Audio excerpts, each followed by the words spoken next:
Bonjour, bienvenue pour ce premier webinaire GeoGrandTest intitulé « Quand la donnée se met en mode collaboratif ». Je suis Guillaume Riclinck, chef de projet de la région Grand Est et coordinateur du partenariat GeoGrandTest. Alors, le collaboratif est un sujet important puisqu'il y a un véritable enjeu aujourd'hui sur la production de données partagées. Et le collaboratif permet notamment de mettre autour de la table des personnes ayant des profils différents, que ce soit des acteurs publics, des entreprises ou des citoyens. Et on peut retrouver parmi les personnes qui vont collaborer des décideurs, experts ou non des sujets, des techniciens et des citoyens, des personnes de différents profils. Nous avions initialement prévu une journée d'animation sur ce thème. Mais la situation actuelle nous a conduit à nous adapter et à modifier, finalement, à transformer cette journée d'animation en webinaire. Donc, le webinaire que nous vous proposons aujourd'hui va durer environ 1h30. Nous allons, au cours de cet événement, accueillir 4 personnes qui vont nous présenter leur projet, leur démarche autour du collaboratif, de la production de données collaboratives. La première personne qui va intervenir sera François Lacombe de OpenStreetMap France. Ensuite, nous accueillerons Eliane Ross de l'Institut géographique national et forestier. Je tiens à remercier également Maxime Dupin du SDIS 67 qui ne peut pas être présent ce matin, mais qui a contribué à la préparation de cette intervention. De Vincent Fabry de la région Hauts-de-France et plus particulièrement de Géo de France, la dynamique régionale en matière d'information géographique et de données à l'échelle des Hauts-de-France. Et enfin, la matinée se terminera par une présentation de Éric Hamelin de la société Repérage Urbain qui a mis en place l'outil Dématomat, anciennement Carticipe, et qui utilise cet outil donc pour faire participer notamment les citoyens à des prises de décision sur l'aménagement du territoire. Alors, afin de garantir la qualité des présentations et éviter tout problème, notamment lié à Internet, étant donné que le réseau est actuellement très sollicité, nous avons fait le choix de préenregistrer les interventions. Voilà. Cela permet aux intervenants de répondre aux questions au fur et à mesure de leur intervention. Donc, n'hésitez pas à utiliser l'onglet questions qui est à la droite de votre écran pour poser des questions et les intervenants y répondront au fur et à mesure, dans la mesure du possible, bien sûr, sachant qu'à la fin de chaque présentation, les intervenants viendront sur scène pour également intervenir, répondre à quelques remarques qui auront été formulées ou quelques questions. Voilà. Donc, il ne me reste plus qu'à passer la parole à François Lacombe qui va nous présenter via son intervention la démarche de collaboratif au niveau d'OpenStreetMap France.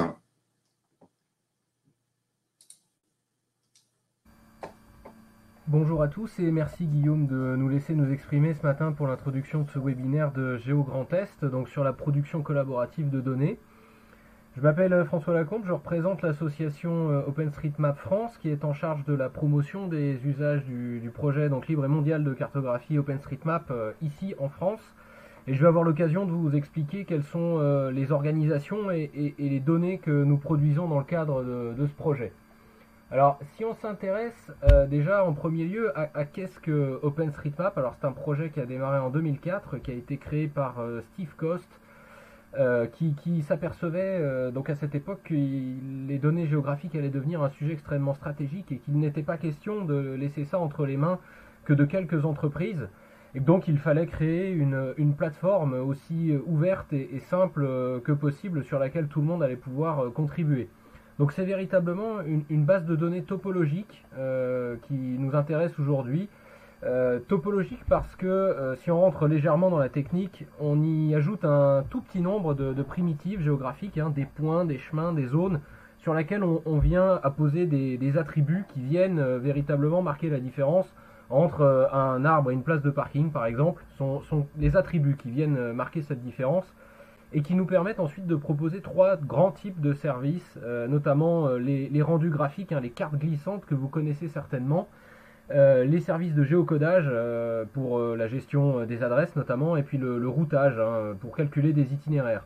Mais après, la richesse de l'écosystème réside aussi dans les usages des consommateurs, ceux qui viennent puiser dans les données de cette base pour en produire d'autres services, une multitude de services à valeur ajoutée.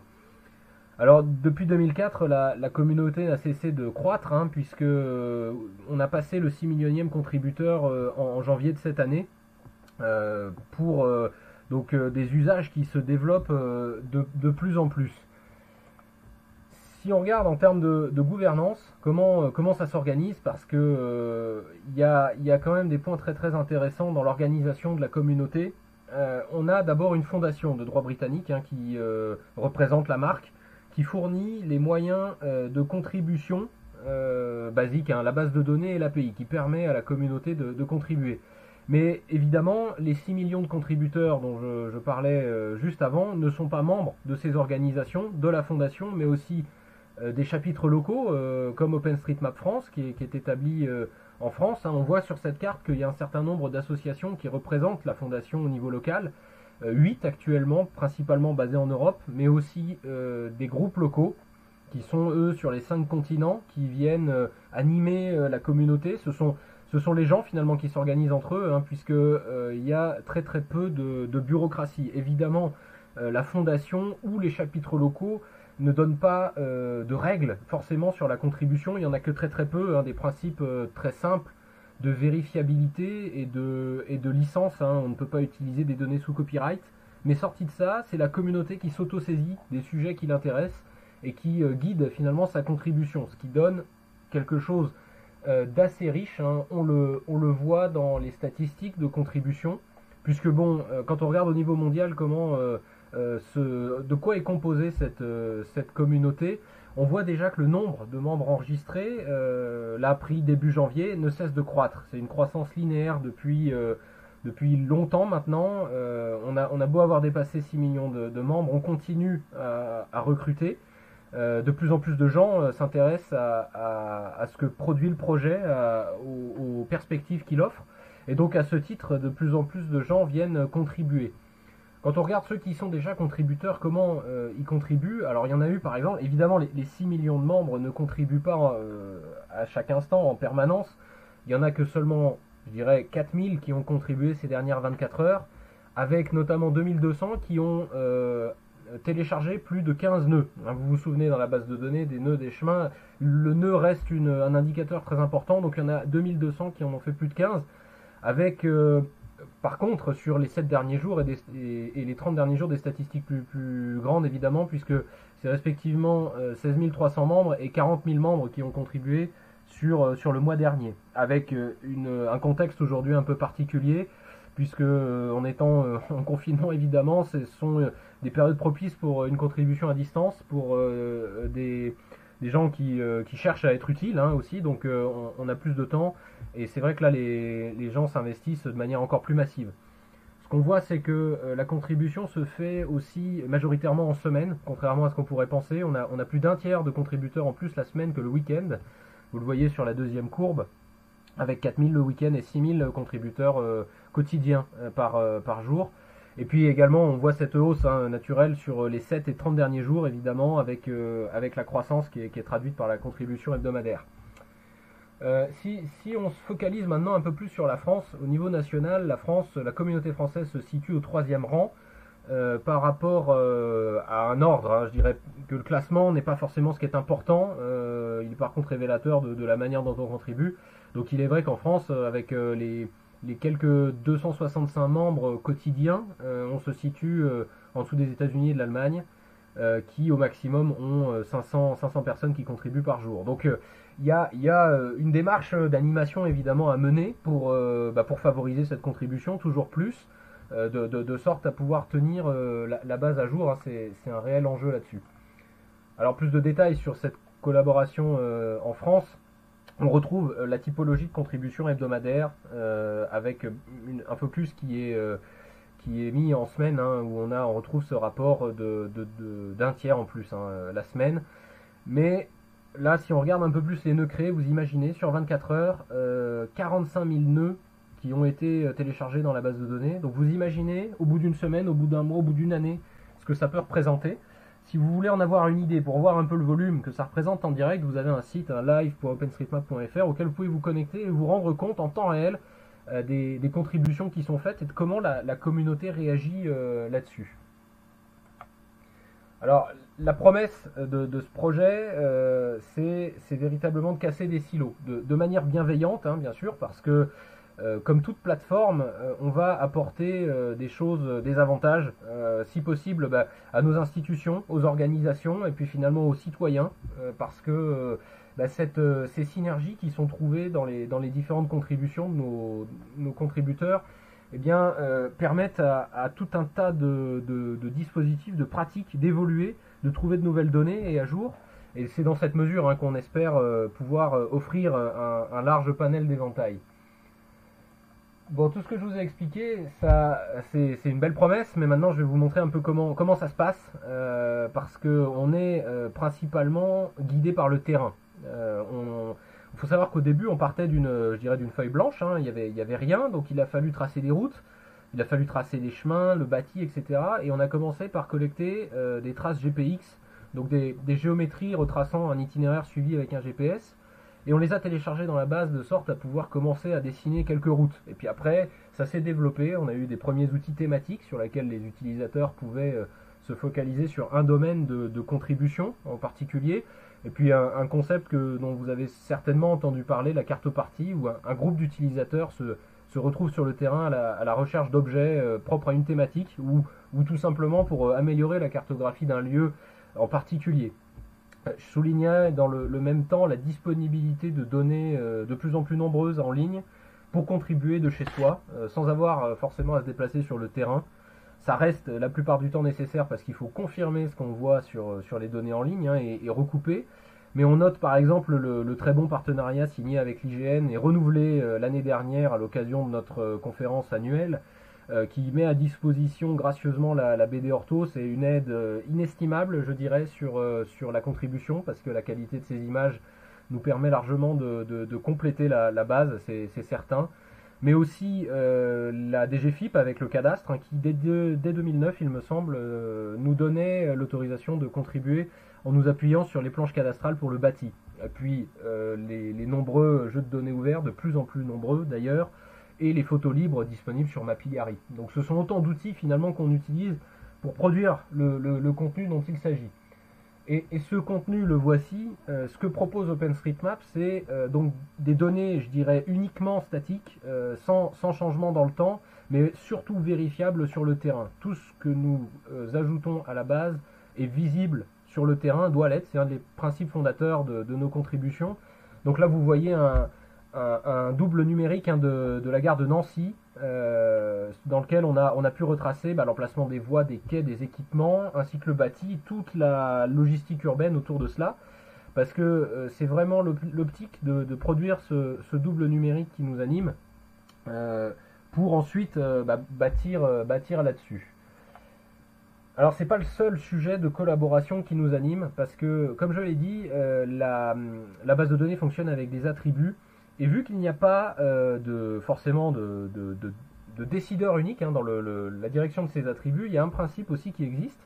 C'est ce qu'on appelle le anytag you like, c'est-à-dire que tous les utilisateurs peuvent utiliser les termes qui leur semblent les meilleurs pour décrire les objets. Et donc à ce titre, la communauté s'autosaisit de problématiques. Et puisqu'il faut bien s'entendre sur une forme de standard pour avoir des rendus cohérents entre la France et les États-Unis, l'Asie, il faut avoir des termes partagés. Donc pour ça, il y a tout un processus qui a été mis au point depuis le début du projet, pour lequel on commence par une expérimentation, on commence par utiliser les termes sur quelques objets, Et puis après, on le formalise. On écrit des propositions, on fait voter et on discute du contenu de ces documents, de la pertinence des termes qu'on peut utiliser dans la base de données. Et à l'issue du vote, il y a une harmonisation qui est décidée la plupart du temps au niveau mondial, hein, quand on le peut, puisque l'intérêt c'est bien d'avoir ce même langage, hein, pouvoir décrire des objets de la même façon d'un endroit à l'autre dans le monde. Et ça, c'est le deuxième sujet collaboratif sur lequel la communauté s'anime. En termes d'usage, ce qu'on peut dire, c'est que les trois usages, hein, que je vous présentais au début, entre les rendus cartographiques, le géocodage et le routage, ils se déclinent dans plusieurs domaines. Et le premier, c'était évidemment, au départ, la cartographie routière. On cherchait à produire un double des rues. Donc il est normal qu'aujourd'hui, ça s'exprime pleinement dans le domaine de la mobilité et des déplacements. Mais il y a eu aussi une révélation, qui est celui de la gestion de crise. La communauté est particulièrement pertinente pour fournir des données lors de situations dégradées ou de crise aux secours qui se trouveraient sur place, comme par exemple pendant le séisme d'Haïti où les secours sont arrivés sans cartographie, sans moyen de déceler les poches de victimes potentielles, et en très peu de temps la communauté leur a fourni un jeu cartographique extrêmement précis, beaucoup plus précis que ce qu'ils pouvaient avoir, et ça se renouvelle régulièrement. La communauté est animée, dès qu'une catastrophe se produit, on active les utilisateurs et ils vont cartographier des endroits comme ça dans le monde. Et puis après d'autres domaines, notamment dans le tourisme, la randonnée, la signalétique, beaucoup de cartographie graphique, des plans de ville, mais aussi la gestion de l'industrie. On a des entreprises, hein, qui viennent utiliser notre plateforme et y placer des données propres à leur fonctionnement, qui sont toujours vérifiables, hein. Par exemple, Amazon décrit ses entrepôts, ses parcours logistiques, et ça fait une belle mise en valeur, parce qu'eux-mêmes peuvent trouver un retour à tout ça, qu'on trouve également dans les domaines émergents de la ville intelligente et de la gestion des infrastructures, dans lequel, sans plateforme, on ne pourra pas bénéficier de ces innovations. Il ne sera pas possible de tirer un réel parti de toutes ces avancées, et on a véritablement besoin de données cartographiques, et là, le travail collaboratif est également pertinent. Le troisième sujet dans lequel la communauté intervient, c'est le développement logiciel, puisque je vous l'ai expliqué, la Fondation ne fournit que la base de données principale et l'API qui permet de contribuer. Le reste de tout ce qui se trouve sur ce slide est véritablement développé de manière bénévole par des tiers. Donc pour ce qui est notamment des éditeurs, du contrôle qualité qui sont très importants pour contribuer, mais aussi des logiciels de rendu et de dessin graphique pour les cartes glissantes, hein, le dashboarding, les API de requête qui doivent faire face à des quantités de données toujours plus grandes pour donner des réponses, et les outils thématiques. Tout cela est développé par une communauté là aussi de plus en plus nombreuse, et c'est le troisième pilier sans lequel il ne serait pas possible d'atteindre les objectifs qui ont été donnés au départ et de rendre le projet si pertinent. L'image finale que je voulais vous donner, c'est celle-ci, notamment les avantages qu'on peut tirer du crowdsourcing. Parce que vous l'avez compris, aujourd'hui, on a véritablement deux parties, celle de gauche, celle des pros, qui travaillent, qui font de l'information géographique depuis des années, et puis celle de droite, la communauté de bénévoles qui s'investit et qui produit également des choses très intéressantes, toutes deux munies de leurs standards respectifs. Et je trouve qu'on oppose trop souvent les deux. Ce n'est pas une bonne chose, puisque à gauche comme à droite, on a des usages qui se développent les mêmes. À droite, on a aussi des professionnels qui s'investissent dans OpenStreetMap et dans d'autres projets collaboratifs. Et il faut tenir compte de ça, parce que la sensibilité de chacun rend véritablement les choses très riches. Les uns comme les autres peuvent trouver des avantages communs à gommer ces fameux silos dont je parlais tout à l'heure. Donc par notamment les données ouvertes, de gauche vers la droite, hein, les professionnels ouvrant leurs données, permettant aux bénévoles d'y accéder, mais aussi dans l'autre sens où les bénévoles et la diversité de la communauté produisant des données qui sont utiles aux professionnels, qui peuvent trouver un retour. Et en France, on a beau être en avance, hein, sur l'open data, je trouve qu'on ne tire pas encore parti assez de ce retour potentiel qu'on peut trouver dans la synergie entre les deux parties. Et c'est véritablement à creuser, c'est ce à quoi on va s'attacher dans les prochaines années, je pense, et il faut vraiment s'en occuper dès maintenant. La dernière image que je voulais vous montrer, c'est quelque chose d'un peu atypique. C'est pas une carte routière que vous avez l'habitude de voir, c'est le plan du réseau électrique qu'on est arrivé à consolider dans OpenStreetMap, et qu'on consolide toujours encore aujourd'hui, qu'on complète tant sur le plan attributaire que sur le plan géographique, hein. et j'aime à dire que ça se finit par se voir depuis la Lune. Donc gardez cette image en tête et vous allez voir que dans les années qui viennent, ça va continuer dans plein d'autres domaines à se développer comme cela. Je vous remercie de votre attention. Du coup, je me ferai un plaisir de répondre à vos questions si vous en avez. Dans cette attente, n'hésitez vraiment pas à nous contacter pour qu'on échange sur les différentes problématiques qu'on peut avoir ensemble. Et j'espère à bientôt. Merci François pour cette présentation. Je te propose de prendre quelques minutes peut-être pour répondre aux remarques qui ont pu être formulées dans les questions ou répondre directement à des questions. Oui, merci Guillaume. Et bonjour à tous en direct cette fois-ci. Alors, j'ai adressé des premières réponses par écrite dans celles qui ont été formulées dans le chat. Je pense que ça convient normalement. Pour revenir sur la manière dont on devient contributeur, parce que c'est vrai que dans la présentation, je ne l'aborde pas. C'est une procédure assez simple. Informatiquement, c'est très simple. Il suffit de créer un compte et de commencer à manipuler les outils. Il est vrai que dans l'expérience, c'est nécessairement plus long parce qu'il faut prendre en main tout ce que je vous ai montré et plus encore, tout ce que je vous ai pas montré en plus. Prendre contact avec la communauté locale parce qu'évidemment dans le Grand Est, il y a OpenStreetMap France au niveau national, mais dans le Grand Est, il y a un certain nombre de groupes par ville. Vous allez en trouver à Strasbourg, très actifs, à Nancy, à Metz, on en a pas mal.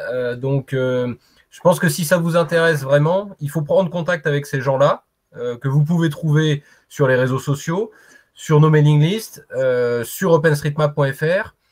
Voilà. Et après, alors je vois que on aimerait aussi en savoir plus sur les outils d'édition. Alors, une fois que vous avez donc pris contact avec cette communauté ou choisi un thème, en tout cas sur lequel vous voudriez contribuer, on a deux outils d'édition principaux, un simple et un expert. Le plus simple, il est dans le navigateur. Quand vous êtes sur openstreetmap.org, vous avez un bouton modifier et en fait, l'éditeur se charge dans le navigateur et vous avez les moyens de commencer tout de suite à tracer des géométries ou à compléter des attributs. Et le mode expert, je dirais, c'est ce qu'on appelle JOSM, J-O-S-M, qui est un éditeur client lourd cette fois-ci, qui s'installe sur un PC pour contribuer depuis chez soi. Il y a aussi des applications mobiles qui utilisent en effet le GPS du téléphone pour une précision qui est celle du GPS assisté. Donc elle est métrique ou plurimétrique. En tout cas, on n'aura pas des choses très précises. Si vous voulez vraiment du précis sur le GPS, il faut utiliser ce qu'on appelle du RTK. Qui sont des outils presque professionnels, je dirais. C'est pas nécessaire de rentrer dans cette précision-là pour commencer. Ça, c'est uniquement quand vous avez vraiment une bonne expérience et vous souhaitez aller plus loin. C'est des choses plus évoluées. Mais après, donc voilà, sur les éditeurs, vous avez de tout. C'est à vous de choisir ce qui convient le mieux. Aujourd'hui, on a une maturité dans ces outils qui vont de plus en plus dans le détail. Je vois que non, il n'est pas possible de contribuer avec QGIS encore, pas à ma connaissance. En tout cas, ce n'est pas souhaitable parce que en fait, QGIS est véritablement un SIG. Et vous l'aurez noté dans la petite précision que j'ai notée dans la présentation. OSM, c'est une base topologique. Ce n'est pas un SIG, c'est pas une base géographique. Malgré ce qu'on peut penser, malgré les apparences et malgré tout ce que vous pourrez voir, je peux vous assurer que ce n'est pas une base géographique, c'est une base topologique. C'est pour ça qu'avec des outils comme QGIS qui sont très centrés sur l'édition géographique, finalement, ce n'est pas adapté de contribuer dans OSM. Et c'est une subtilité qu'il faut bien prendre en main parce que, par exemple, dans OSM, il n'y a pas de couche. Tout est sur le même plan. Donc, tous ces aspects-là d'un SIG ne se retrouvent pas dans la base. Les contrôles de précision, il n'y a pas nécessairement de contrôle de précision dans la base, puisque, en tout cas, ils sont faits par l'homme.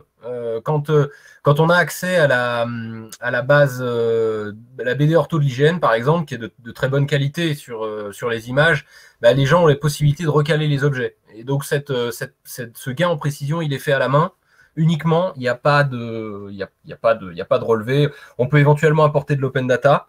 Donc ça, quand les données sont ouvertes, on a des outils de contrôle qualité, dont un qui s'appelle Osmose, par exemple, qui vient faire une conflation entre ce qu'il y a dans OSM et dans l'open data pour comparer et montrer les manques. Donc là, on peut importer des données éventuellement plus précises. Ça dépend. Donc voilà pour ce contrôle de précision. Une dernière question peut-être de Monsieur Chevalot. Ah oui, la licence. La licence, c'est vrai que j'en ai pas forcément parlé. C'est néanmoins un aspect très important. On dit que la licence Open Database License, qui est le socle d'OSM, il n'est pas contaminant, il se propage. Il existe des dispositifs pour limiter cette propagation, c'est-à-dire qu'il faut faire bien attention. Si vous chargez des données OpenStreetMap dans une base de données, la table dans laquelle vous les chargez passe automatiquement en licence ODBL. Donc si vous avez des informations personnelles dans cette table, ça ne va pas le faire. Il y a donc des considérations à avoir là-dessus, il faut faire très attention. Le principe de l'Open Database License, il est très simple, hein, c'est partage à l'identique et j'ai oublié le deuxième en plus.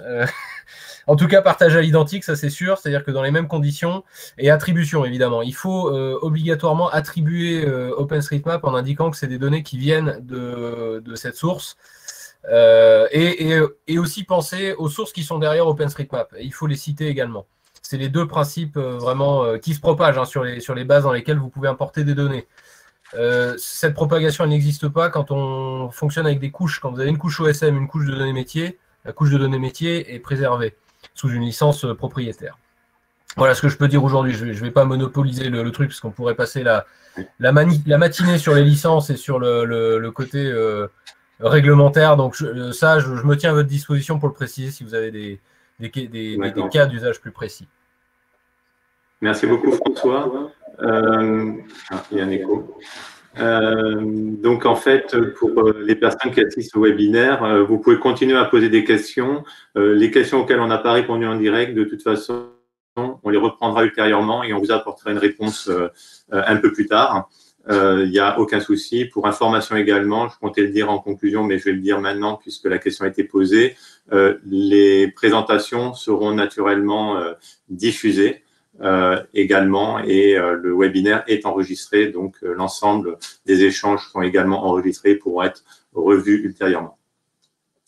Je vous propose maintenant de passer à la présentation suivante, donc une présentation d'Eliane Ross sur le collaboratif au niveau de l'IGN, l'Institut géographique national et forestier, avec également un zoom, un retour d'expérience sur des travaux réalisés avec le SDIS 67. Et comme je l'avais dit en introduction, je tenais à excuser Maxime Dupin qui n'a pas pu participer à ce webinaire ce matin, mais qui a contribué à la réalisation de ce support de présentation et de cette présentation. Bonjour à tous, je suis Eliane Ross, responsable du département appui territorial et animation du collaboratif à la direction territoriale nord-est de l'IGN. Et je vais vous parler aujourd'hui de la stratégie du collaboratif à l'IGN. Donc l'IGN a eu un nouveau projet d'établissement en 2019, en même temps que la mission parlementaire sur l'information géographique. Donc ce nouveau projet d'établissement met le collaboratif au cœur de la stratégie de l'IGN avec 3 orientations stratégiques. Donc la première, c'est d'être l'opérateur interministériel garant de la qualité des données géographiques souveraines, donc les données géographiques utilisées par les politiques publiques. Le deuxième, c'est d'être un point pivot de l'écosystème des partenaires pour la production et la qualification des données souveraines, notamment vis-à-vis des communautés d'utilisateurs. Donc ça nécessite de travailler sur les collaborations entre l'IGN et ses partenaires et également de définir une gouvernance plus ouverte, notamment dans le cadre du projet Géoplateforme. Le troisième point, c'est d'être un pôle d'innovation scientifique et technique sur l'information géographique, toujours au service de la puissance publique. À ce nouveau projet d'établissement s'ajoute un nouveau modèle économique puisque notre Premier ministre a annoncé une ambition de gratuité pour toutes les données diffusées par l'IGN d'ici 2022. Donc cette gratuité s'accompagne nécessairement par une révision du modèle économique de l'IGN, avec notamment une nouvelle approche partenariale et un renforcement des logiques collaboratives pour rationaliser les coûts de production, les coûts de diffusion. Donc on pense tout de suite à des grands partenariats de coproduction sur des grandes acquisitions comme les orthos. Donc par exemple le partenariat ortho 20 cm qui s'est déroulé avec Géo Grand Est avec les acquisitions des orthos en 2018-2019 et la réalisation des orthophotos courant 2019-2020. On a aussi de nombreux partenariats de mise à jour de la BD Topo avec des SDIS un peu sur tout le territoire. Voilà, donc c'est un premier point. Le deuxième point, c'est vraiment de recentrer l'activité et la démarche d'accompagnement de l'IGN vers les politiques publiques avec le développement de services professionnels. Donc on a par exemple le travail pour la DGPR d'amélioration de l'altimétrie, avec notamment les levées lidar sur tous les zones à risque, inondations notamment. On peut aussi citer donc, la création d'un observatoire pour des données nationales sur l'artificialisation des sols, qui est en lien avec l'action 7 du plan de la biodiversité du gouvernement. Donc c'est un projet IGN, CEREMA et INRAE. Et évidemment, on a aussi le passage du géoportail à la géoplateforme de l'État, avec le développement des possibilités d'hébergement, de diffusion de données qui puissent servir à tous, le développement de services, etc. Alors pourquoi le collaboratif et quelles sont ses conditions de réussite ? Donc d'abord, pourquoi le collaboratif ? Le but pour nous, c'est d'améliorer toujours la qualité et l'actualité des référentiels utilisés par tous. C'est aussi évidemment, comme on vient de le dire, de rationaliser les moyens publics, donc éviter tout simplement des doublons tant pour la mise à jour des données que en développement d'outils, et également d'améliorer l'adéquation entre les référentiels nationaux et locaux et les besoins métiers. Voilà, de façon à ce que ces référentiels nationaux puissent servir à tous, arriver à faire en sorte que l'adéquation entre toutes ces données-là soit la meilleure possible. Alors les conditions de réussite pour tout cela, c'est d'arriver à mettre en place des collaborations partenariales qui soient basées sur des dispositifs gagnant-gagnant. C'est d'accompagner tout ça par une montée en compétences techniques. Il faut des outils dédiés, il faut des outils facilement accessibles, facilement utilisables par tous. Et enfin, pour que le collaboratif fonctionne, il faut une animation de ce collectif de contributeurs. Donc à l'IGN, on travaille à différents niveaux, on va dire. On a des gros projets qui sont aussi du collaboratif. Donc le projet BAN en est un exemple. Le projet BAN, c'est un projet donc, à l'origine associant la Poste, Etalab, l'IGN, la DGFiP, OSM. Donc à l'heure actuelle, il est bien avancé. On peut dire qu'il a un niveau de maturité assez fort. Donc la BAN est diffusée sous licence ouverte. Les outils de sa mise à jour, notamment par les mairies, sont déployés. Maintenant, il faut qu'on travaille sur l'alimentation des données et sur l'animation pour favoriser l'adoption de la BAN par les utilisateurs. Un deuxième grand projet qu'on peut citer, c'est le projet BD Topage, donc, qui vise à définir un référentiel hydrographique socle. Donc la BD Topage, c'est un projet entre l'OFB et l'IGN. Sa mise à jour va concerner tous les acteurs de l'eau. Donc la base a été produite entre 2017 et 2019. On a notamment eu donc une présentation de la BD Topage lors d'une journée Géo Grand Est en juin dernier. Et donc la première édition de la BD Topage sera diffusée au printemps 2020, voilà, sous licence ouverte.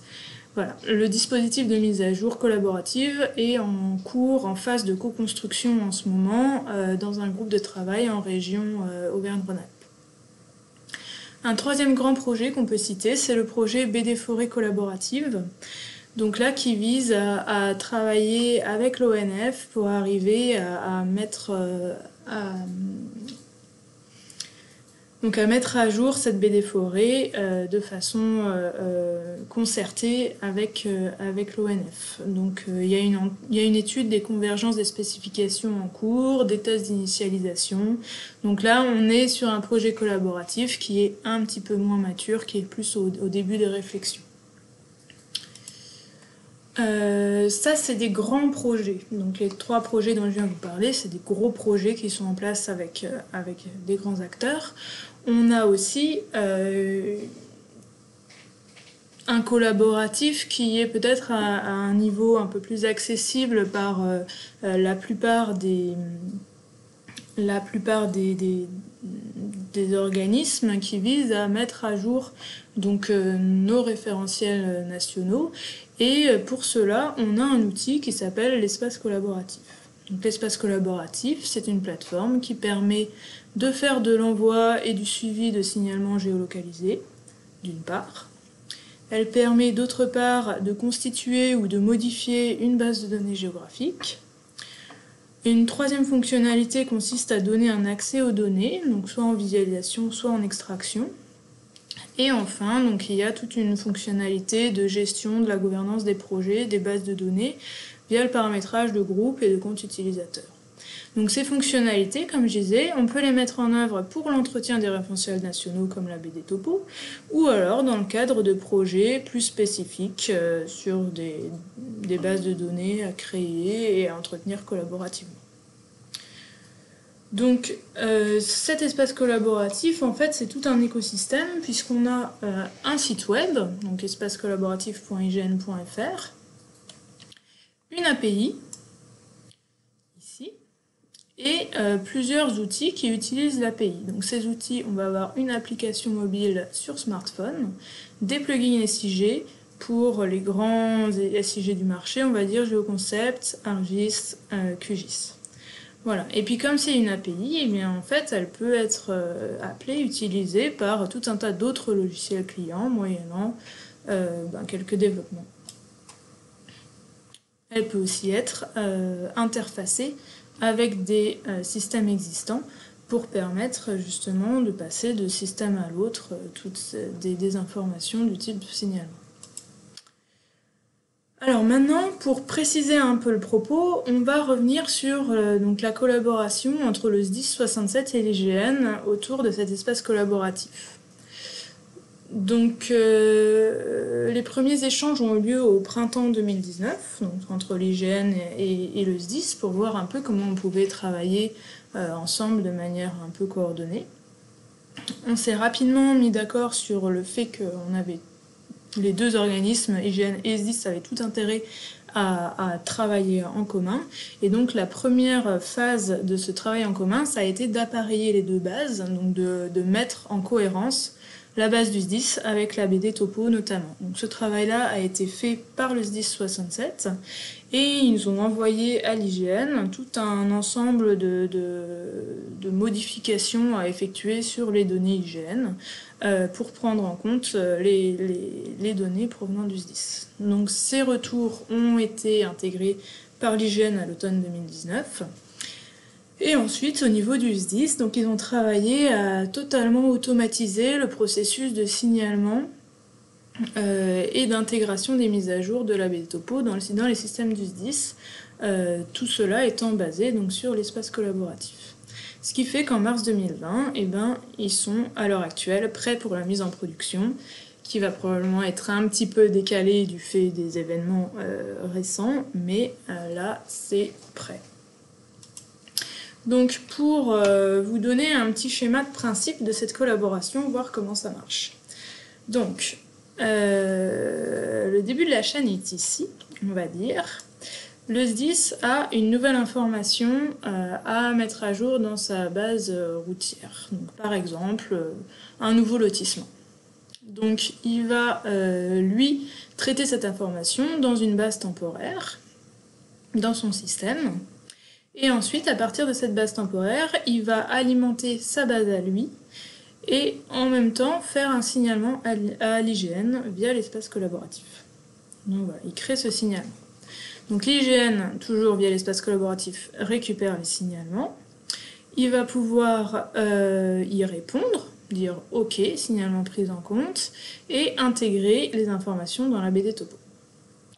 Voilà, à partir de là, l'information, elle est disponible dans la BD topo pour tous les acteurs qui utilisent la BD topo. Mais c'est pas fini, puisque la réponse à ce signalement intéresse le SDIS, donc il va aussi récupérer cette réponse et mettre à jour sa base temporaire pour dire « OK, pris en compte » ou alors « Ah non, en fait, c'était une information qui n'était pas valable, que l'IGN n'a pas prise en compte ». Et il va répercuter cette information au niveau de sa base. Alors pourquoi il fait ça? Parce que le SDIS fait une extraction hebdomadaire de la BD topo. Donc pour ça, la BD topo, elle est répliquée quotidiennement sur l'espace collaboratif. Et ensuite, à partir de l'espace collaboratif, le SDIS peut faire une extraction différentielle hebdomadaire pour intégrer dans sa base à lui. Donc en pratique, le SDIS fait un signalement à l'IGN, l'IGN intègre dans la BD topo, et ensuite, toutes les semaines, le SDIS récupère la BD topo, le différentiel, pour mettre à jour sa base à lui.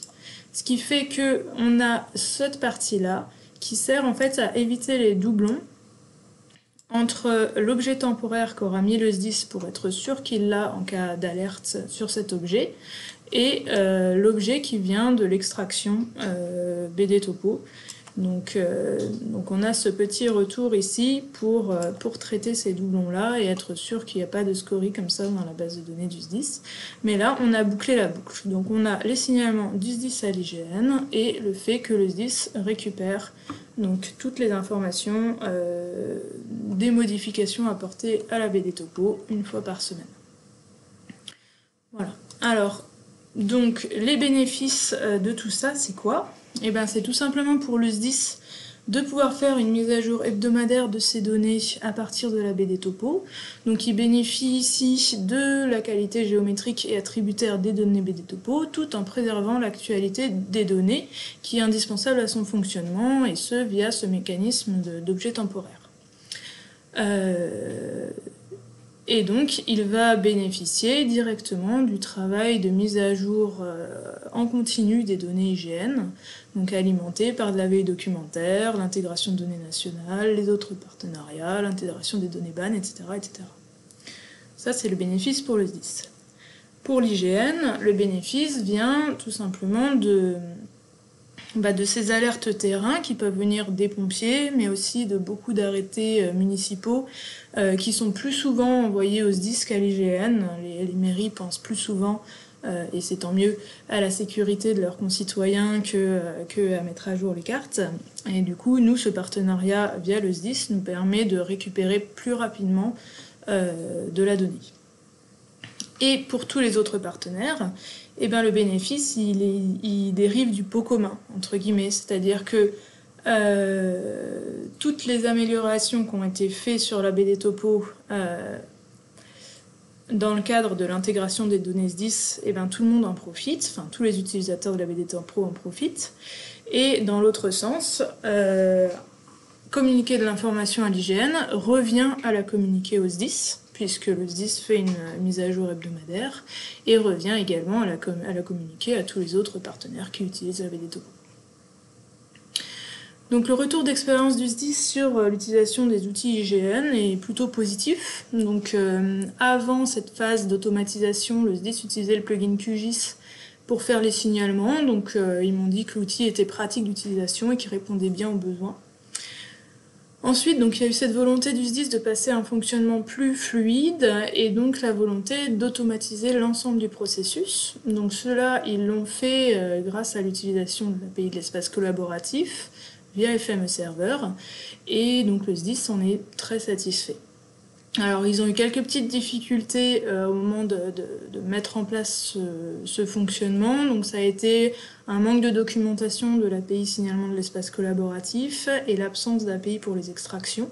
Donc ces petites difficultés, on les a surmontées assez facilement, tout simplement ils nous en ont parlé et du coup moi je leur ai fourni quelques moulinettes FME qui répondaient à leurs questionnements, voilà, pour qu'ils l'intègrent chez eux. Donc ces 2 points, ils sont bien identifiés, ils sont en cours d'amélioration à l'IGN, mais ça n'a pas empêché de mettre en place ce fonctionnement. Voilà. Donc ici, on a donné un exemple d'entretien donc des référentiels nationaux, mais l'espace collaboratif peut aussi être utilisé pour d'autres projets. Donc là, on a quelques exemples d'autres dispositifs opérationnels, donc basés sur ces outils-là. Alors on a notamment ce qu'on appelle un guichet pour la Fédération du Club Vosgien, c'est-à-dire qu'on permet au Club Vosgien, donc via une base de données sur l'espace collaboratif, de mettre à jour son réseau de sentiers balisés, et ce qui permet à une équipe de 4 bénévoles d'entretenir comme ça toute la base de données des itinéraires du Club Vosgien. Un autre projet utilisant l'espace collaboratif, donc c'est NaviForest. NaviForest, c'est un gros projet de cartographie numérique pour le transport du bois qui permet notamment au DDT de valider les itinéraires bois-ronds et de saisir de nouvelles dessertes. Un troisième projet, c'est le projet Ma route en 2 roues motorisées. Donc là, c'est un outil de signalement. Donc on propose à des motocyclistes de vigie. Donc en fait, c'est des motocyclistes bien identifiés qui vont déclarer des facteurs accidentogènes sur la voirie. Et ensuite, ces signalements vont être exploités par les DDT qui vont les rediriger vers les gestionnaires de voirie concernés. Et donc, ça permet d'aller traiter des soucis sur la voirie et de mettre vraiment en relation les motocyclistes, les motards donc, qui sont directement au contact du problème sur la voirie et de faire remonter les soucis aux gestionnaires. Un dernier outil dont je voulais vous parler, qui cette fois n'est pas basé sur l'espace collaboratif, c'est le guichet adresse. Donc le guichet adresse, c'est un outil adapté pour les petites communes pour effectuer des modifications d'adressage sur la banne. Donc voilà, il permet de visualiser la banne, de télécharger la banne sur sa commune et d'effectuer des modifications si on voit que les données ne sont pas correctes. Il va permettre aussi de travailler en mode projet, par exemple quand on a un nouveau projet d'adressage sur une commune, donc il va permettre de créer la carte, de modifier les choses, d'aller faire valider le projet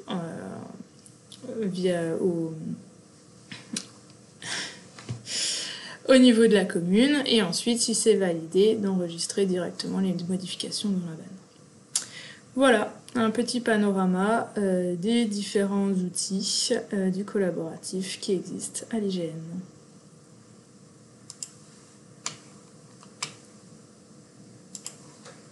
Merci Eliane pour cette présentation. Je te propose de peut-être répondre à quelques questions en direct, quelques questions, remarques qui ont pu être formulées pendant ta présentation. Oui, alors c'est bon, on voit là? Tout va Oui, bien? oui, on te voit. Ok, donc bon, j'ai déjà répondu à quelques questions là par écrit. Donc on me repose une question sur les travaux possibles donc entre l'IGN et OSM. Donc ça, comme j'ai déjà répondu, donc il y a une convention en cours entre l'IGN et OSM avec notamment la mise à disposition des orthos voilà, pour OSM, pour tout ce qui est saisie de données sur les orthos. À l'heure actuelle, il y a des questionnements effectivement à l'IGN, de savoir comment est-ce qu'on pourrait mieux utiliser donc les données OSM, mais comme je disais, donc on a quand même toujours ce problème, en tout cas les caractéristiques de la licence ODBL qui font que c'est pas forcément facile pour nous d'aller utiliser ces données d'OSM parce que nous, notre licence n'est pas une licence ODBL. Quand on aura ouvert les données, ça sera en open data, hein, ça sera sera pas en ODBL. Donc, on aura toujours un problème. Alors après, OSM n'aura du coup aucun problème pour réutiliser nos données hygiène qui seront en licence ouverte standard. Je pense que nous, on aura toujours ce questionnement de savoir si on peut utiliser ou non des données ODBL. Donc là, c'est au niveau des missions juridiques que ça se traite. Donc, je n'ai pas beaucoup plus d'éléments à apporter là-dessus. Mais les données IGN seront en open data, donc OSM pourra les utiliser comme n'importe qui pour n'importe quel usage. Sinon, là, du coup, j'avais pas forcément d'autres questions. Donc, simplement, peut-être un point sur lequel je peux revenir, c'est donc l'espace collaboratif que je vous ai présenté. C'est vraiment un outil qui peut être utilisé par n'importe qui. Hein. La simple contrainte, enfin pas une contrainte, la simple condition pour l'utiliser, c'est de s'inscrire sur le site, de créer un compte avec un mot d'utilisateur, un mot de passe, et après on peut donner des indications comme ça sur des données qui seraient pas bonnes pour des particuliers, et après on peut aussi utiliser de façon un peu plus poussée ces fonctionnalités dans le cadre d'un projet sur une thématique particulière, etc. Donc il ne faut pas hésiter à nous contacter à l'IGN si jamais vous avez une idée d'utilisation de l'espace collaboratif. Voilà, alors j'ai une question là du 1068.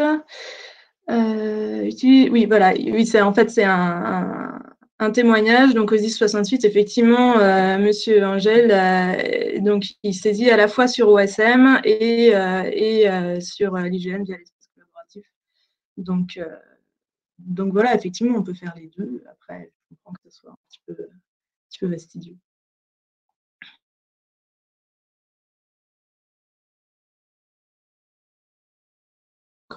Mon micro qui s'est coupé tout seul. Bon, voilà.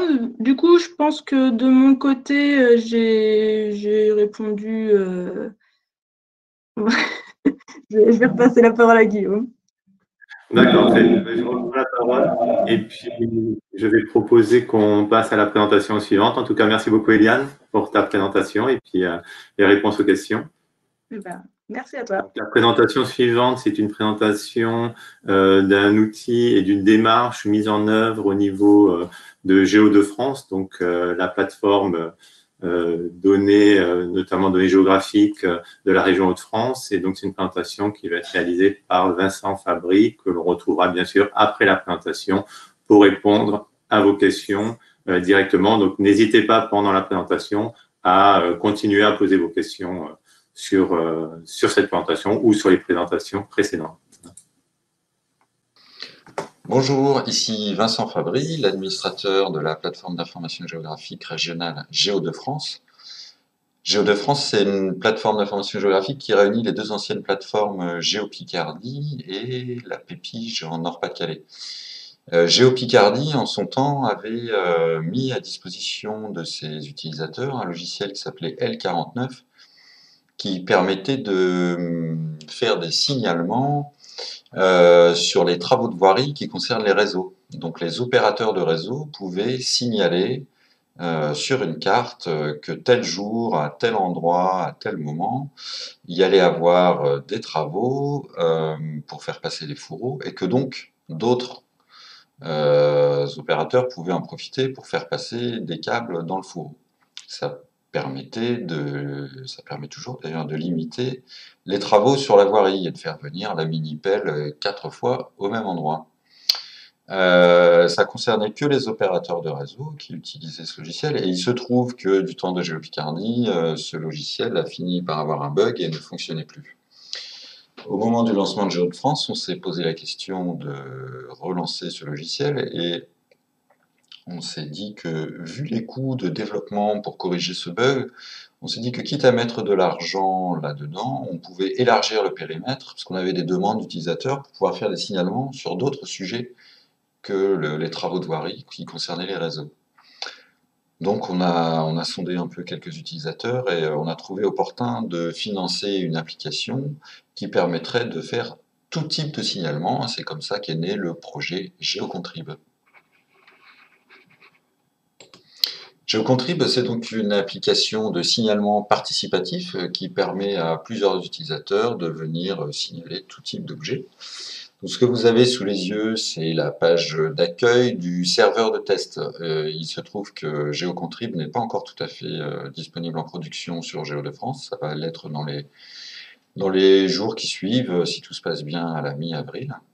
Donc on a ici la plateforme de test et puis on a différents projets de signalement qui ont été créés pour tester l'application. On va se servir d'un exemple qui s'appelle recensement des chemins ruraux, puisque c'est une demande qui a été faite à la région de France de recenser les chemins ruraux. Et comme il y a plusieurs acteurs sur le territoire qui sont susceptibles de pratiquer ce recensement, on a trouvé que GeoContrib, c'était une bonne idée de l'utiliser pour ce projet. Alors comment ça marche GeoContrib? Un utilisateur connecté va pouvoir créer un signalement sous forme de points, de lignes ou de polygones. Il se trouve que pour notre projet de recensement des chemins ruraux, ce sera des lignes. Et puis il peut ajouter des attributs à cet objet qu'il aura ajouté à la carte, par exemple le nom du chemin en l'occurrence.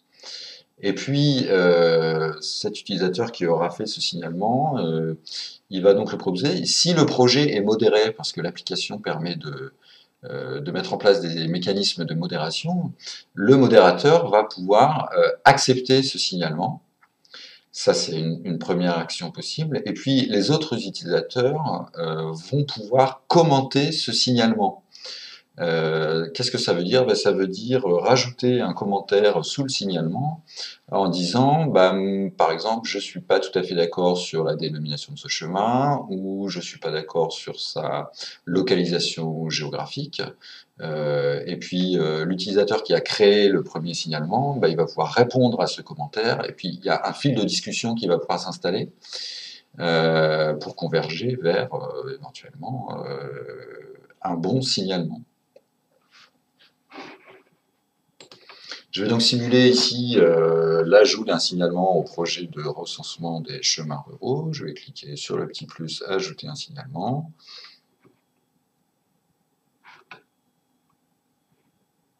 Et puis, on va dire que je veux déclarer un chemin rural près d'Amiens, par exemple.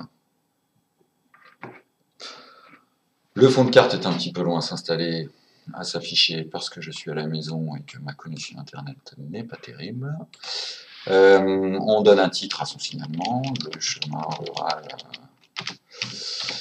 d'Amiens à Saint-Lucien.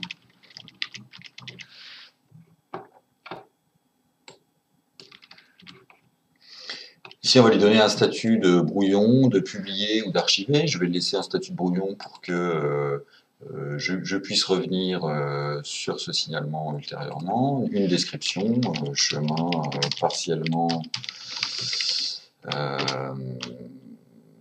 cultivé, par exemple. C'est un des soucis qu'on rencontre, c'est que les chemins ruraux sont parfois cultivés. Et puis, on va procéder à l'ajout du signalement proprement dit. Donc ici, on a des petits outils, c'est une carte leaflet, si on parle un petit peu technique. On va commencer de tracer son chemin.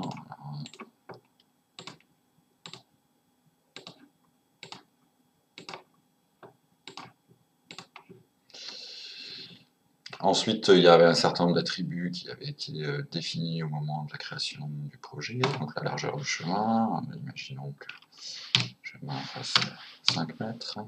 On peut ajouter les pièces jointes, par exemple une photo. On peut ajouter une liaison, c'est-à-dire qu'on peut éventuellement lier deux signalements entre eux. Pour dire que ce chemin, par exemple, fait suite à un autre chemin et il se raccorde à tel endroit. Et puis, j'enregistre mon chemin. Voilà. Donc, il a le statut de brouillon. Si je suis content de mon signalement, je peux le modifier et puis lui donner le statut de publier. Et j'enregistre à nouveau mon signalement. Si je retourne à l'accueil du projet des chemins ruraux, j'ai ici l'ensemble des signalements qui ont été faits. Donc il y a 3 signalements pour le moment, 2 qui ont été faits par moi et 1 par mon collègue Damien Descoings. On peut aussi visionner ces signalements sur la carte. L'administrateur du projet, il peut définir quels fonds cartographiques sont pertinents pour l'ajout des signalements. Ici, il m'a semblé pertinent de mettre le scan 25 de l'IGN, qui est un bon fond topographique pour ce genre de projet. Et puis l'administrateur du projet, il va pouvoir gérer les membres, qui a le droit d'ajouter un signalement, qui a le droit de commenter, qui a le droit de modérer ce signalement. Donc il y a plusieurs types de comptes disponibles, un utilisateur connecté, un contributeur, un modérateur et un administrateur du projet.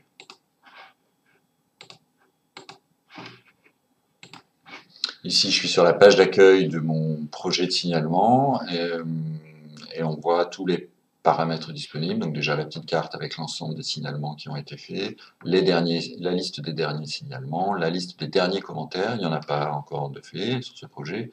Et puis ici, un certain nombre de paramètres, le délai avant l'archivage automatique, le délai avant la suppression automatique, la visibilité des signalements publiés, la visibilité des signalements archivés et la modération. Donc, à chaque fois, on voit en dessous les paramètres qui ont été choisis pour ce projet. Donc ce projet, par exemple, n'est pas modéré. Donc à partir du moment où un utilisateur publie un signalement, l'ensemble des utilisateurs qui ont accès à ce projet verront ce signalement. Si on parle un petit peu technique,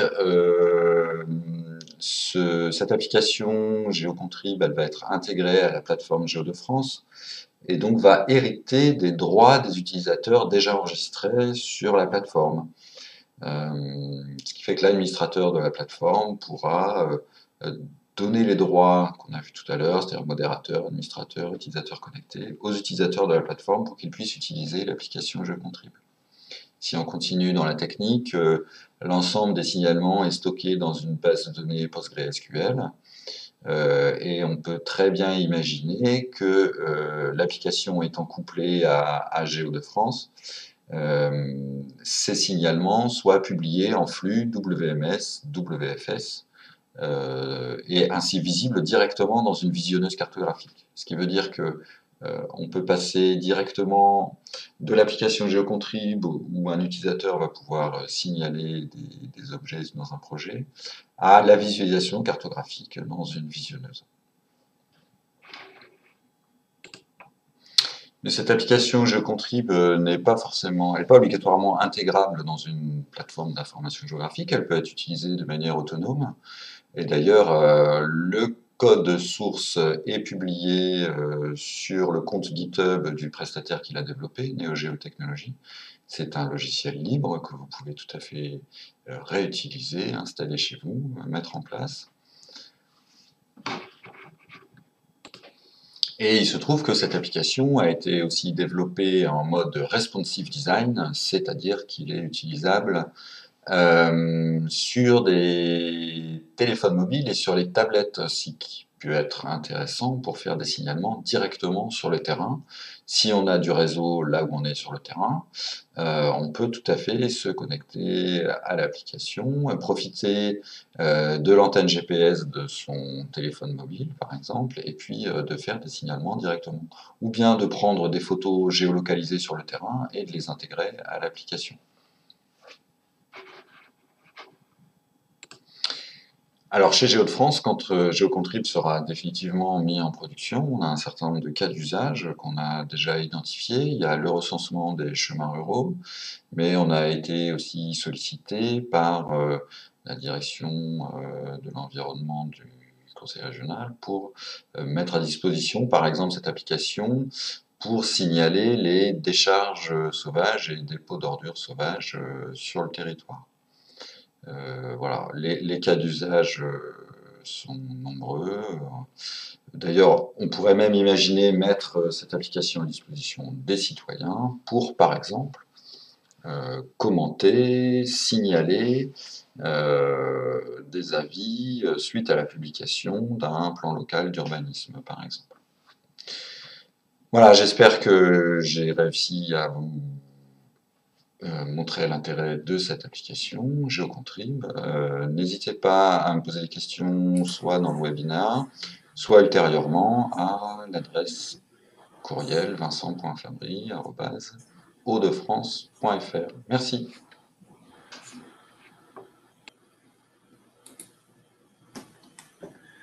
Donc voilà, suite à cette présentation de Vincent, je propose de retrouver Vincent directement en direct du webinaire pour répondre peut-être à quelques questions qui ont été posées lors de sa présentation ou quelques remarques ou peut-être apporter aussi des compléments.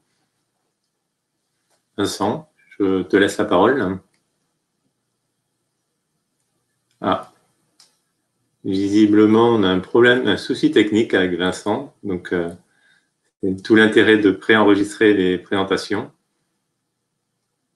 Alors, je ne sais pas si Vincent ne nous voit pas ou si Vincent ne nous entend pas, ou les deux peut-être.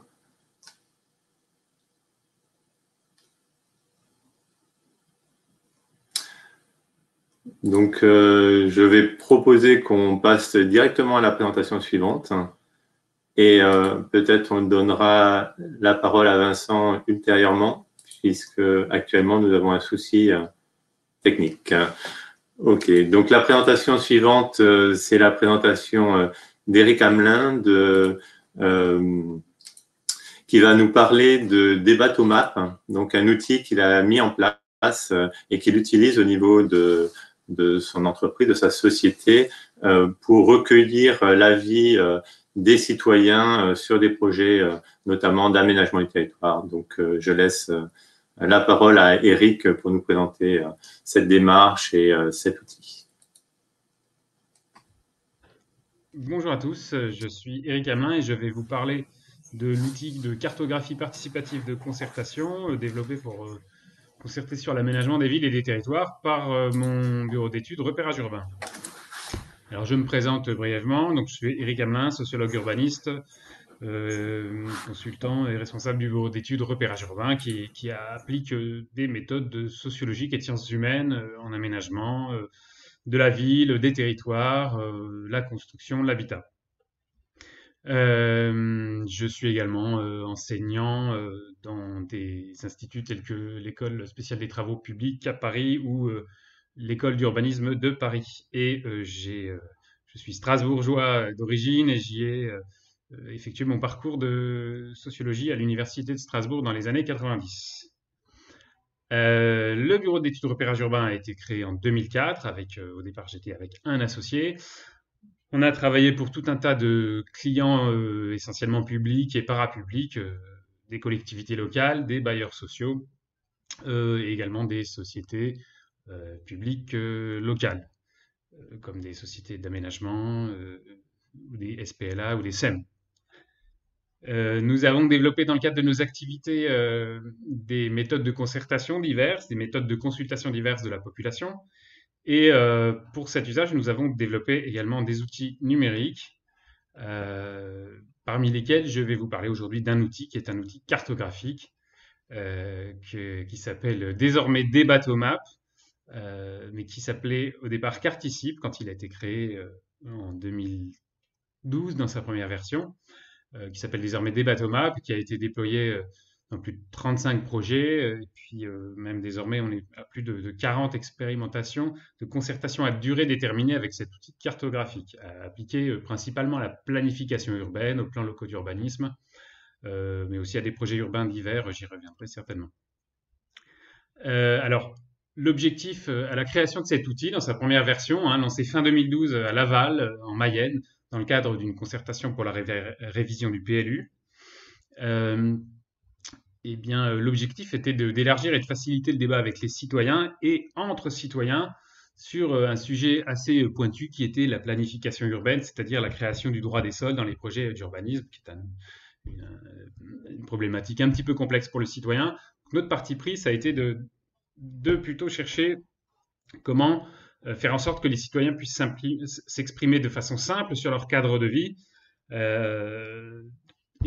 en recherchant l'idée d'un outil ergonomique et qui soit d'une certaine simplicité par des aspects visuels, ludiques, en utilisant des thèmes, des couleurs, des pictogrammes, des outils de navigation inspirés des réseaux sociaux et des cartographies interactives.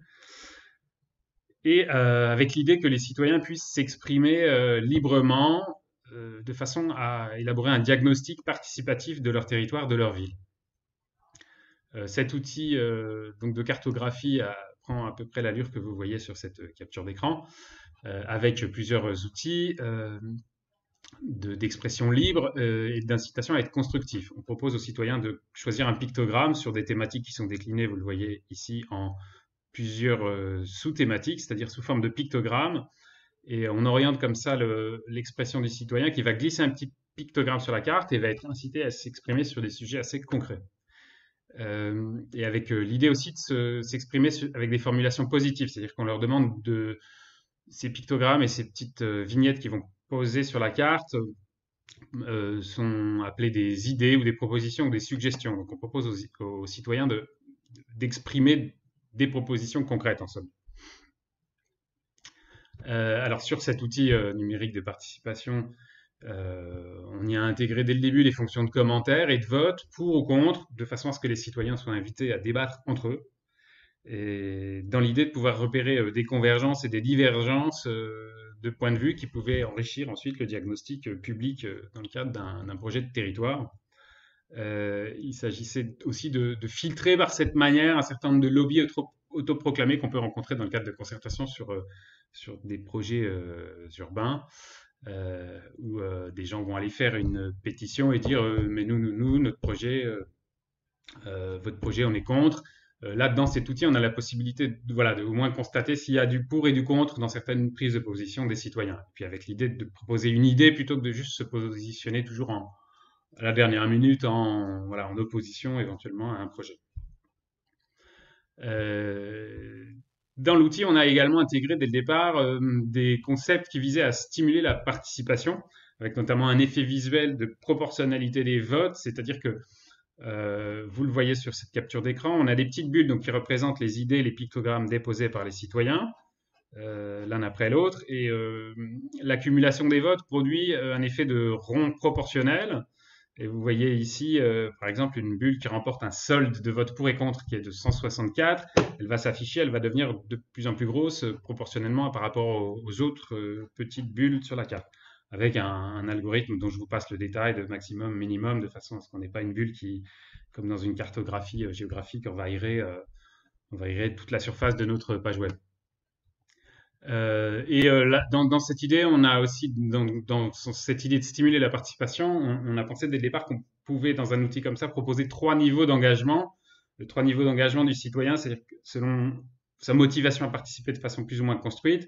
Sur notre outil, il peut donc soit être un participant, on va dire, contributif, actif, en proposant une idée, en la posant sur la carte, mais il peut aussi être un contributeur qui va affiner, préciser des idées en rajoutant simplement des commentaires, ou encore à un niveau encore plus léger qui va consister à regarder, une fois qu'il y a un certain nombre de citoyens qui ont déposé des idées, qui va consister à simplement aller voter pour ou contre les idées qui nous paraissent, essayer de repérer les idées qui nous paraissent les plus intéressantes, les plus valables, postées par d'autres citoyens, et donc par effet d'accumulation, on va pouvoir nous, après, repérer peut-être les idées qui font le plus objet de convergence de vues et de points de vue, et les sujets qui vont faire objet de plus de convergence de vues et de points de vue. Alors une des idées aussi qu'on a assez rapidement développée, pas tout au début, mais assez vite, c'était l'idée qu'il fallait faciliter la connexion pour que les gens participent plus facilement. Donc on a développé des outils qui nous paraissent absolument indispensables aujourd'hui pour tout site de participation citoyenne, de connexion avec interaction avec les réseaux sociaux. Donc on peut se connecter à cette carte participative avec des comptes Facebook, des comptes Google Gmail, des comptes Twitter par exemple. La connexion étant tout de même indispensable dans la mesure où on demande aux gens quand même de s'engager dans leur expression, de proposer de s'exprimer par des votes. Pour la sincérité, on va dire, de leur implication, on demande une inscription. On n'est pas sur des systèmes avec juste des cookies et éventuellement repérage d'IP qui essaierait de réguler le fait que les gens ne votent pas plusieurs fois. Je vous explique techniquement vite fait pourquoi. Nous, on a testé beaucoup de sites. Tout ce qui était en vote direct sans inscription était hyper facile à bidonner. Moi-même, étant pas l'informaticien principal dans notre équipe, j'arrivais à bidonner des sites de vote comme ça, de budget participatif, qui n'avaient pas de préinscription préalable. On a fait des tests là-dessus et c'est tout à fait incontournable, il faut qu'il y ait une inscription soit par courriel, donc ici par courriel, soit par compte Facebook, Google ou Twitter, avant de s'exprimer en vote, en proposition d'idées sous forme de pictogramme ou en commentaire.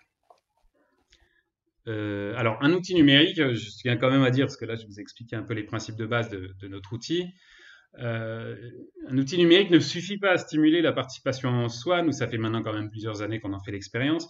Il doit s'accompagner, et on s'en doutait dès le départ. Dès le départ, on avait pensé qu'il devait s'accompagner d'une méthodologie et d'une stratégie, et qu'il était nécessaire d'avoir une réflexion stratégique sur les moyens à mettre en œuvre pour montrer déjà comment on peut utiliser cet outil, pour mettre en place des moyens de mobilisation du public, pour faire connaître l'existence de cet outil. Par exemple, si vous faites une concertation plan local d'urbanisme et que vous en faites juste part aux citoyens dans un exemplaire du journal municipal et éventuellement sur votre site internet municipal ou intercommunal, ça va être largement insuffisant pour mobiliser le public. Il faudra beaucoup d'autres moyens, et alors nous, on a plusieurs moyens, y compris en ligne, en faisant de la publicité ciblée sur les réseaux sociaux pour alerter, intéresser le public, attirer des gens.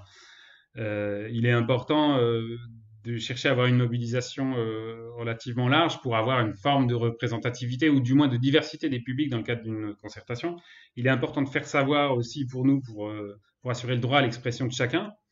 Alors après, il est important aussi, une fois qu'on a réussi à collecter un nombre d'idées, d'avis, de contributions, de votes, etc. suffisant des citoyens, il faut être en mesure aussi, il faut le penser dès le départ, être en mesure de mettre en face les moyens de synthèse et de restitution de toute cette participation, toute cette contribution citoyenne à la sortie.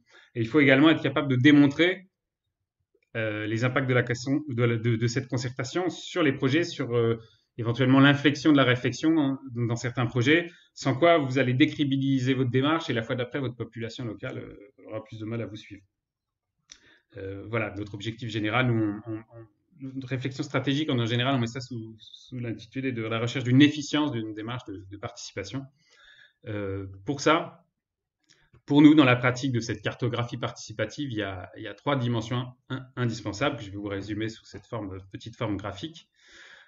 C'est d'abord, nous, dans le cadre d'une concertation publique, avec cette cartographie, on demande et on impose même assez systématiquement de mettre en place ce qu'on appelle, nous, une démarche phygitale.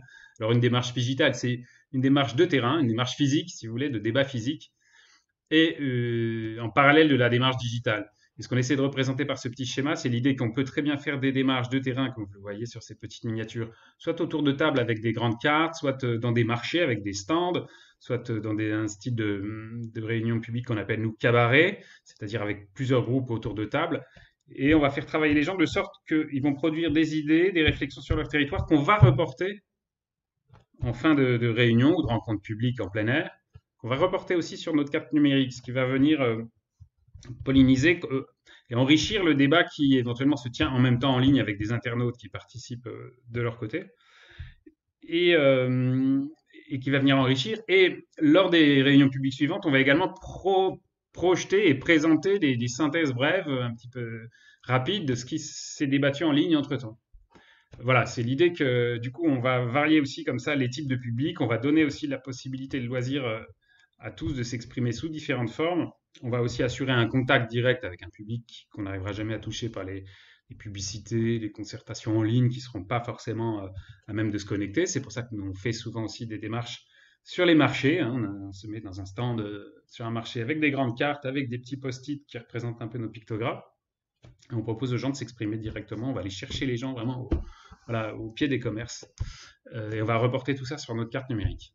L'autre aspect qui est indispensable pour que tout ça fonctionne, c'est de penser à un écosystème de communication. J'en ai un petit peu parlé juste avant.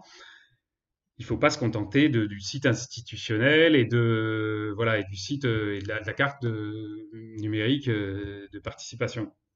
Il faut penser vraiment tout un système de façon à toucher le public le plus large et ne rêvons pas, on parle quand même d'urbanisme et de choses qui vont intéresser du monde, mais sans aller chercher les gens, on n'aura pas des milliers et des centaines de personnes. Alors sachez que nous, dans beaucoup de cas, on a mis en place ce fameux écosystème de communication, c'est-à-dire qu'on essaie d'avoir le plus de relais possible, des sites institutionnels, de l'affichage et des événements organisés avec les collectivités, voire même du tractage, des communiqués de presse, c'est très très important, ça coûte pas très cher et ça rapporte beaucoup plus de public intéressé par notre concertation que les articles dans les journaux municipaux ou intercommunaux en général. Jusque-là, ça a relativement plus d'impact. Et puis, les réseaux sociaux qu'on utilise aussi à loisir en mettant en place désormais des publicités sponsorisées, des publications sponsorisées, si vous voulez, pour intéresser le public à notre démarche. Et enfin, j'en ai un petit peu parlé, tout ça n'a aucun sens et aucun intérêt si, lorsque, avec nos démarches, on finit par avoir quand même des centaines, voire des milliers dans les territoires les plus grands, des milliers d'idées, d'avis, de commentaires, de votes, parfois des dizaines de milliers de votes quand il y a des centaines ou des milliers d'idées. Et de tout ça, il faut s'engager à en tirer quelque chose de sérieux. Et c'est pour ça que nous, avec notre profil de sociologue, les sociologues aussi, voilà, statisticiens, analystes, on fait de l'analyse sémantique, on fait de l'analyse statistique, on fait de l'analyse cartographique, on analyse les contenus, les textes, on regarde vraiment dans toutes les dimensions un petit peu ce qui ressort de ces contenus qui peuvent être extrêmement riches dans certains cas.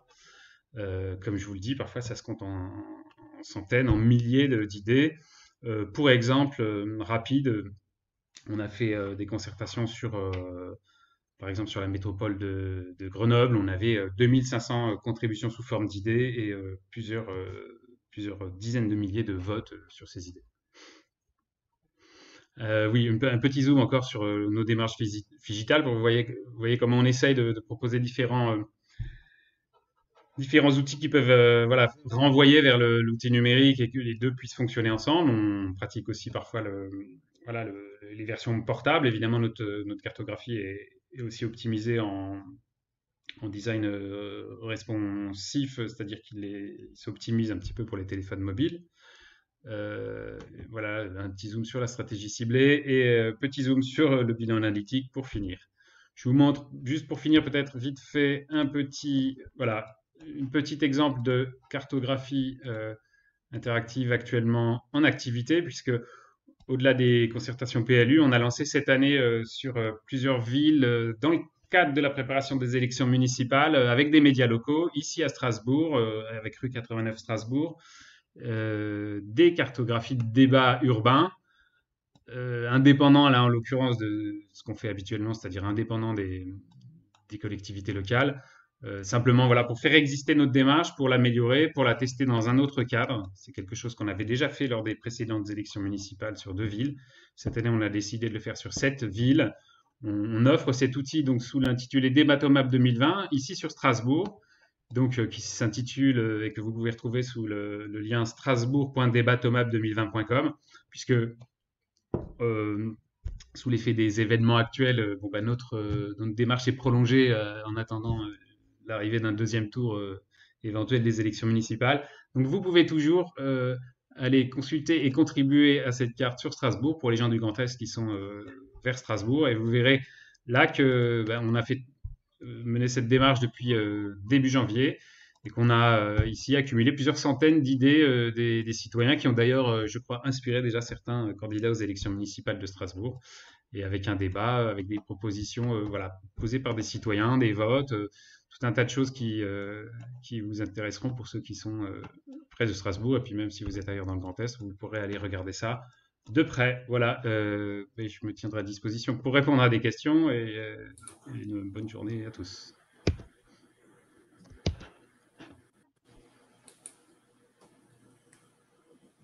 Donc voilà, donc suite à cette présentation d'Éric, je lui propose de se connecter et peut-être d'intervenir pour soit répondre à des questions qui ont été posées, soit des remarques, soit des compléments par rapport à ta présentation. Alors, vous m'entendez là, Guillaume? Oui, on t'entend, okay. On te voit. Donc j'ai 3 petites questions qui sont, ce qui est très bien, je vais pouvoir essayer d'y répondre assez clairement. Une première question tout à l'heure qui était de savoir s'il y avait une modération avant de voir l'idée et le pictogramme s'afficher sur la carte. Alors, pour ceux qui ont déjà testé des cartes participatives, nous, l'idée de départ, c'est pour une question de motivation des participants, c'était de ne pas modérer, a priori. Parce que sans quoi, ça voudrait dire qu'on pose un truc sur une carte et qu'on ne voit pas s'afficher immédiatement sa proposition et qu'on doit repasser ultérieurement, ce qui à notre sens, c'était très démotivant.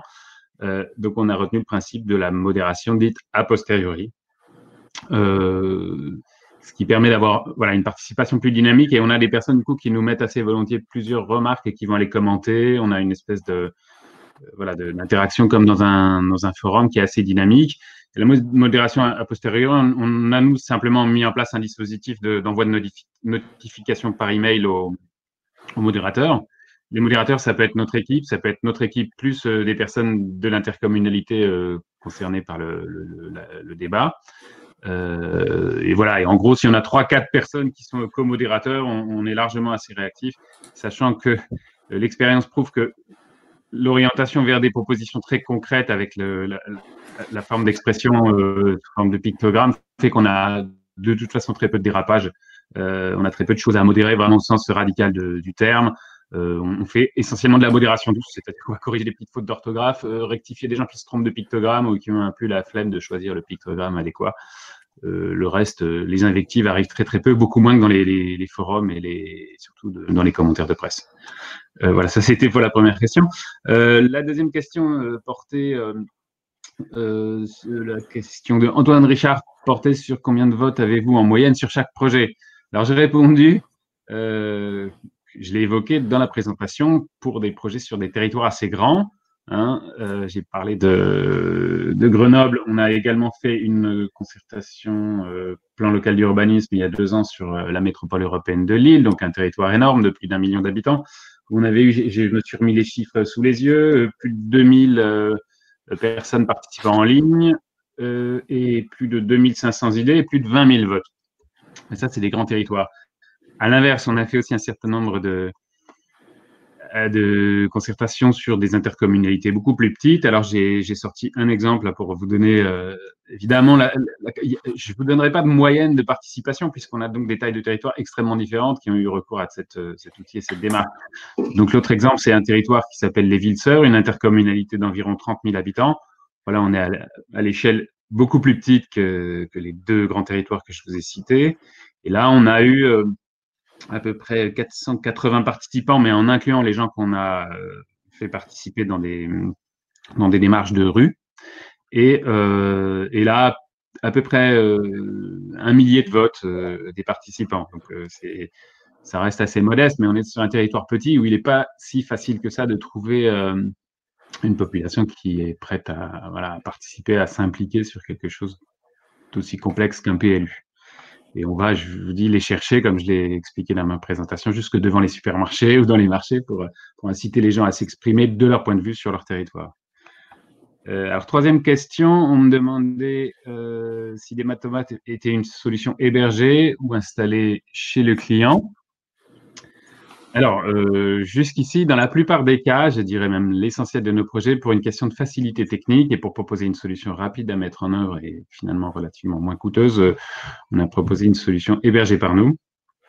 Nous, ça nous permet aussi d'avoir un système de gestion des codes programmes qui est beaucoup plus simple et beaucoup moins coûteux. On a fait, dans quelques cas, et avec des budgets beaucoup plus importants.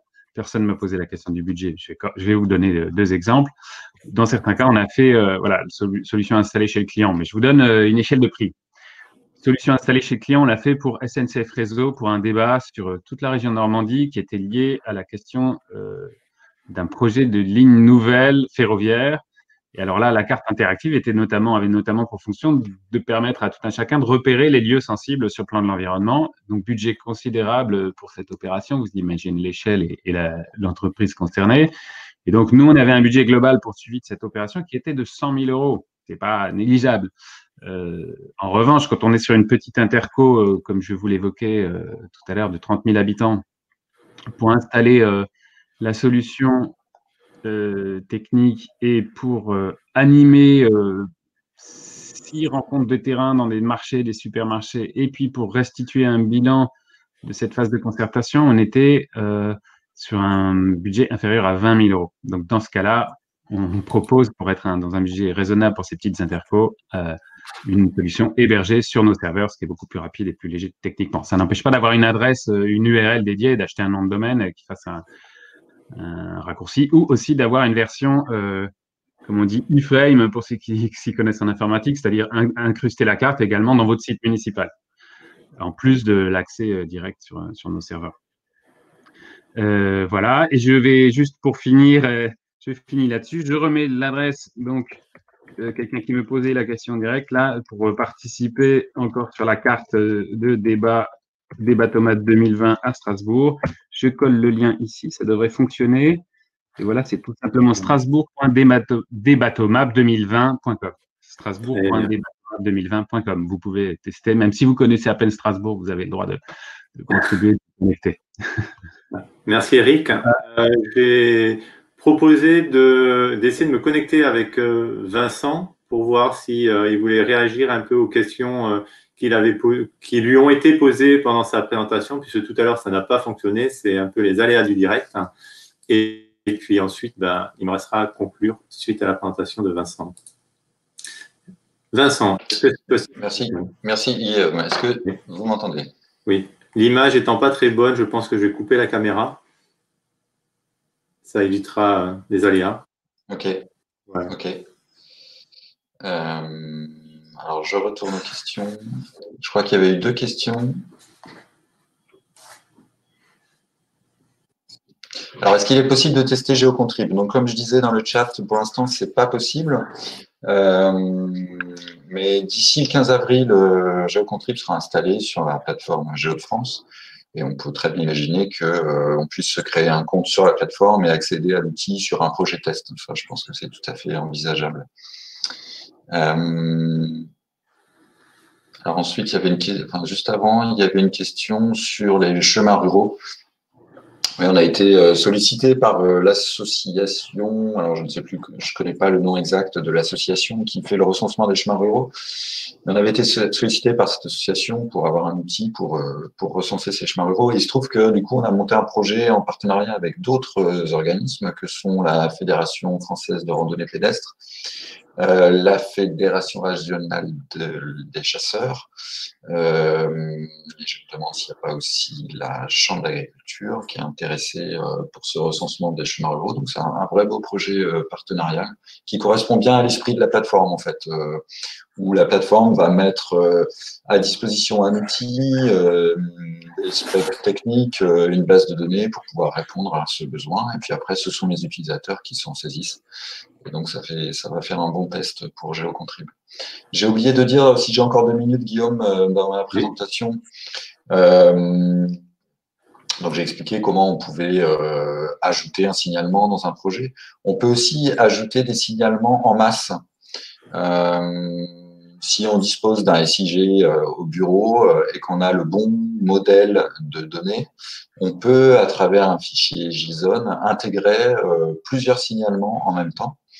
Et de la même manière, dans l'autre sens, on peut exporter dans un fichier JSON l'ensemble des signalements d'un projet pour les intégrer dans son SIG si besoin. Voilà, je pensais que c'était important de le rajouter. Très bien. Merci Vincent. Donc, il me revient de conclure ce webinaire. Tout d'abord, en vous remerciant, l'ensemble des intervenants de la qualité des présentations. Également, remercier l'ensemble des participants. À travers 4 exemples, je dirais que 4 exemples, on peut voir la richesse qui existe autour de cette question du collaboratif, le fait de croiser des profils différents, des expériences différentes. En fait, on a vraiment quelque chose de très riche. Donc, je pense que c'est à nous de trouver, acteurs du territoire, privés, publics, une réelle complémentarité dans ces démarches pour savoir exploiter pleinement cette richesse. Donc, comme je l'ai dit précédemment, l'ensemble des présentations, des contenus seront disponibles soit via la chaîne YouTube GeoGrandTest, soit directement sur la plateforme. À l'issue du webinaire, chaque participant recevra un mail avec les liens correspondants, également un lien vers un formulaire de satisfaction. C'est une enquête de satisfaction, c'est important pour nous puisque c'était le premier webinaire. On espère que le format vous aura plu. Voilà, donc on essaie un peu d'innover, de s'adapter et on compte sur vous pour nous faire un retour pour essayer justement d'améliorer les choses au fur et à mesure. N'hésitez pas également à vous inscrire sur la newsletter GeoGrandEst à partir de la page d'accueil du site GeoGrandEst, de façon à rester informé des nouvelles, des informations qu'on peut vous transmettre. Et puis, vous pouvez également nous contacter, toujours avec l'adresse mail contact@geograndest.fr. Voilà. Une dernière information. Normalement, chacun de vous a dû recevoir le mail. On aura sans doute une interruption de service, des services de la plateforme jeudi matin. Donc, voilà, prenez vos dispositions. En attendant, je vous souhaite une bonne journée et je vous dis à très bientôt.